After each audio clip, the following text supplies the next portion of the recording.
जिंदगी की असली 3 दिन, ताकत तो सिर्फ खामोशी में 3 है। दिन। इस छोटी सी अवधि में आप अपनी जिंदगी की दिशा बदल सकते हैं। बस शर्त है कि आप अपने अंदर उतरे, बाहरी शोर से दूर हों। दुनिया आपको यही सिखाती है ना, जितना ज्यादा दिखावटी उतना ज्यादा कामयाब। लेकिन जिंदगी की असली कामयाबी तो अंदर की ताकत में है, खामोशी में है। कितने बड़े बड़े लोग मैंने देखे हैं, उनकी कहानियों ने मुझे ये सिखाया है, अपने आप को दुनिया से अलग करके देखिए। केवल 3 दिन, थकान, भटकाव, दूसरों की राय का डर, ये सब इसीलिए है क्योंकि आप दूसरों को खुश करने के लिए जी रहे हैं। नए नए विचार आते हैं लेकिन आप डर जाते हैं, कहीं कोई हंसे ना, कहीं कोई ताना ना मारे। यही तो आपकी ताकत को कमजोर करता है। जब आप दुनिया के शोर को बंद करके अपने अंदर झांकेंगे, तब एक अद्भुत चीज जागेगी, आपकी अंतर्ज्ञान। ये धीमी आवाज में बोलती है, खामोशी में सुनाई देती है। ये आपकी अंदरूनी कंपास है, जो हमेशा सही रास्ता दिखाती है, लेकिन बाहरी आवाजें उसे दबा देती हैं। याद है, एंड्रयू कार्नेगी से बातचीत के बाद मुझे कुछ बड़ा सा एहसास हुआ था।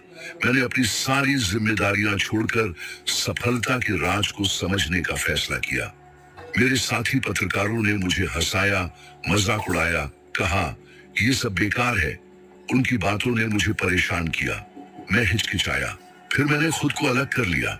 शहर से दूर गांव के रास्तों पर चलते हुए अपनी डायरी में लिखता रहा, खामोशी से ही मुझे जवाब मिले। उस अकेलेपन में, उस खामोशी में मेरे काम की नींव पड़ी।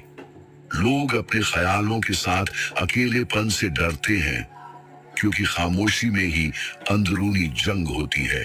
कोई ये सच नहीं देखना चाहता कि वो बेमतलब की रायों की वजह से अपनी जिंदगी को टाल रहा है।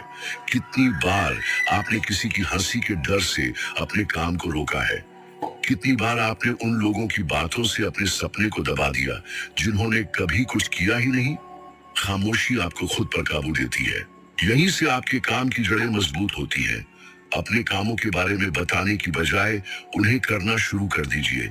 आप खुद के और दूसरों के जल्दबाजी में किए गए फैसलों से बचेंगे। एक बीज बोइए और उसे हवा के सामने रख दीजिए, पहले कि उसकी जड़ें मजबूत हों। 2 लोग हैं, एक जो जोर जोर से चिल्लाता है कि वो क्या बोएगा, और दूसरा जो चुपचाप काम करता है। 3 महीने बाद किसकी फसल अच्छी होगी? जवाब साफ है, लेकिन कम ही लोग चुपचाप काम करने की हिम्मत रखते हैं। क्यों? क्योंकि खामोशी में यकीन चाहिए, और ज्यादातर लोग तो तालियों की तलाश में रहते हैं। ताकत बाहर से नहीं, अंदर